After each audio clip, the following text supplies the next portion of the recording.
Chers téléspectateurs, bonjour. Un honneur pour nous de rencontrer le ministre canadien du Développement international, M. HARJIT SAJJAN, en visite au Sénégal pour une mission de collaboration et de renforcement des liens internationaux entre le Sénégal et le Canada. Good morning, Mr. SAJJAN. How are you doing today? Good morning, it's great. It's an honor to have you on our channel today. First of all, how would you describe your trip this year in collaboration in West Africa in collaboration with Senegal and Ghana? First of all, it's my second time in Senegal and a great opportunity for me in my new portfolio as Minister of International Development to come here, learn, see the programming myself, so that and we can look at what are the new opportunities that how we can cooperate together, and it's very important for me to making sure that I listen to the leadership within Western Africa, and especially here in Ghana and Senegal. It gives me a better perspective of what decisions we need to make because there's so much potential, especially here in Senegal. Yeah. So, what makes Senegal and Ghana key actors in terms of foreign relations for Canada? I think the resiliency of the population, the people themselves. I feel that they not only want to do their part for making sure that their country gets developed to a point that everybody benefits, but also want to make sure that they support regional stability, prosperity. So that's one of the reasons why I think it was very important for me to come to the region. Okay, and what are the key, let's say, the fields, the most important fields where you wish to collaborate with Senegal, and why? Well, the development work that we do together, we've been doing it for decades, right? And we want to continue that. But development, what we now want to do is look at for how do we turn that into economic opportunity? How do we synchronize with the government's plan to grow the economy with transforming the youth into a powerhouse from when it comes to the training that's needed, the economic opportunities, the sector growth as well. So I think this is where there's a tremendous opportunity because development you can only go for so long. But as the country grows, it's the economic opportunity, job creation that's needed. And one thing I'm really proud of what I've seen so far is the desire for everybody in Senegal to making sure that all of the population benefits. So I got to visit some of the programs that we've been privileged to be a part of, and especially the vulnerables and how we're bringing everybody up, and especially women and girls. Yeah, Women and Girls is a program that you guys are really involved in Senegal. And talking about that, how would you describe the scenery, let's say, with what women and girls have here in Senegal and the opportunities that they have? Is it something that can be pushed? How would you describe it? I would describe it as a potential powerhouse. And I mean that sincerely. First of all, the ideas that I've seen, and when I went to the vocational college and the training that's taking place, when you have half of your population, when they're part of the solution for a country, it is not only the right thing to do, it is actually the smart thing to do. It's about economic growth. It's about empowerment. It's about sustainability into the future. We've seen it ourselves in our own country, and I think this is where when it comes to agriculture, when it comes to the high-tech sector, all fields that they can be a part of. But we know this is going to take a lot of work. It's going to take a lot of synergy, and I had some really good meetings with ministers as well. And so I think there's great opportunity for us to collaborate on many fronts. Yes, and you were talking about the fact that everything is not only in Dakar, which is the capital of Senegal, but in the regions. Are you looking forward to going to those regions and actually looking for what's going on over there and developing the potential there? Oh, I think one is there's programming already that's taking place there. I just didn't have the opportunity during this trip to get out there, so I look forward to it.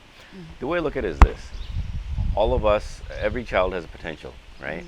And if somebody was to see where I was born and where I was from, would they have seen potential in me, or would they have seen potential in my sister? My sister is a Harvard grad.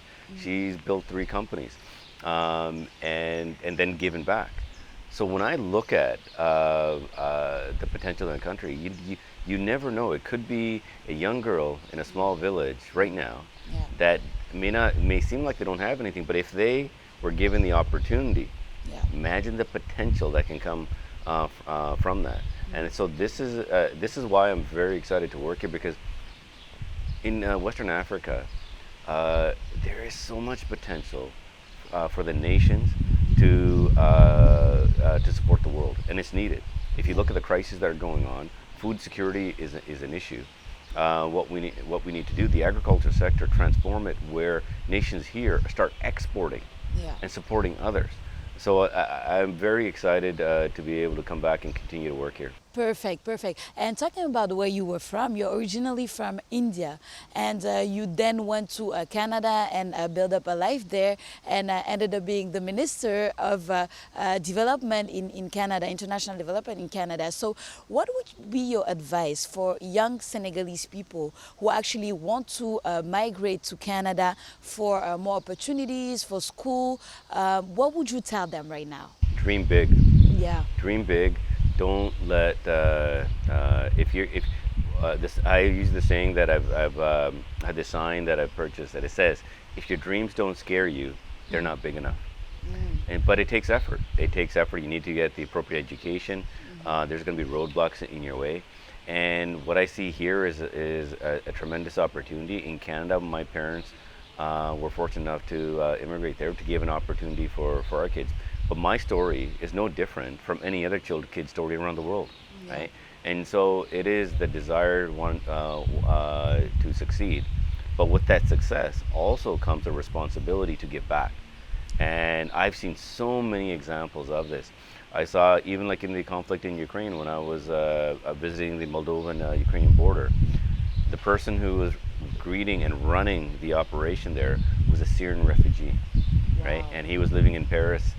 So this is the potential is to succeed, but my one request as always is to making sure that you look at the younger generation and give back to them and create their potential. Yeah, and giving back is a great word, because we have this phenomenon here in Senegal where the youth seems to think that the only way that they can make it is going elsewhere. And there's kind of a sad reality where they think that there are not enough opportunities for them here. And that's like throughout Africa.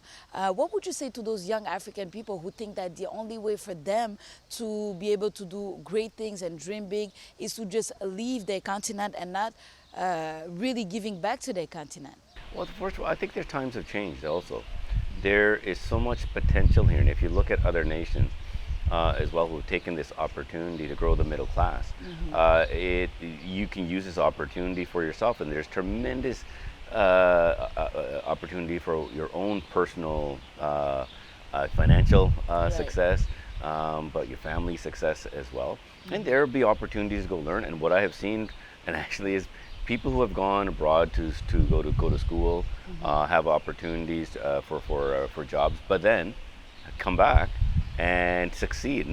It's not just giving back. You're giving back, but you're also creating greater opportunities. So both can be done. But I think anybody who does not see the potential in his own country is going to miss out as well. Right. Yeah. Exactly. Perfect. So in a nutshell, what is next for Senegal and Canada in terms of international development? What are you leaving with? What is your vision for the next 5 years with that collaboration? Well, to be honest, my vision is to support the Senegalese vision. So it's not us to say what needs to be done. We're here from a Canadian perspective. We're here to listen. Tell me where would you like to take your country, and then how can we help? And that's the best way to do it. We don't want to do the old colonial way of trying to tell somebody what to do. So the next steps is, I think there's tremendous opportunities where we've had development projects like agriculture. Those are also economic opportunities.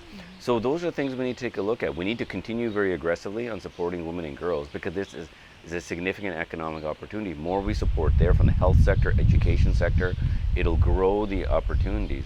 And then, because ultimately when it comes to, just pick the agriculture sector as one, to be an exporter of food internationally, it's not just about growing and having large lands that can sustain the water management that's better for the climate as well. But then you need a logistics system in place that can actually support that. Now, when you look at the logistics system, imagine high quality jobs need to be created Right. for this to happen. So that's what we're looking at right now, and I'll be speaking to other ministers in my own government, like Minister Inga, Minister Trade, of looking at the next steps of what we can do. All right. And do you think that with that, with those projects and that collaboration, it's possible to get to a point where countries like Senegal or Ghana are self-sufficient in terms of agriculture, in terms of alimentation? Do you think that it's possible? It's achievable? Possible. I think it's going to go beyond just self-sufficiency. It's going to be going to assisting others in terms of food, in terms of economic growth. I think other nations who might be having some challenges within their own government system are going to look to Senegal and Ghana and some other countries who have stability and economic growth and saying, listen, why can't we have that? Right. And it's all about tapping into the potential of your population. Right. But to do this, you got to make sure you look at everybody as equals. That's the only way we're going to be able to do this. And I see that in Senegal, this is happening. All right. Well, thank you for those words of encouragement. And it's an honor, like I said, to have you to be able to have this meeting with you and also to have you here in our country. I can let you leave without a word in Wolof, which is Rejoignez, which means thank you so much. Merci beaucoup. Merci à vous, chers téléspectateurs, d'avoir suivi cet entretien avec le ministre canadien du Développement international, M. HARJIT SAJJAN. Nous vous donnons rendez-vous prochainement sur votre chaîne ITV.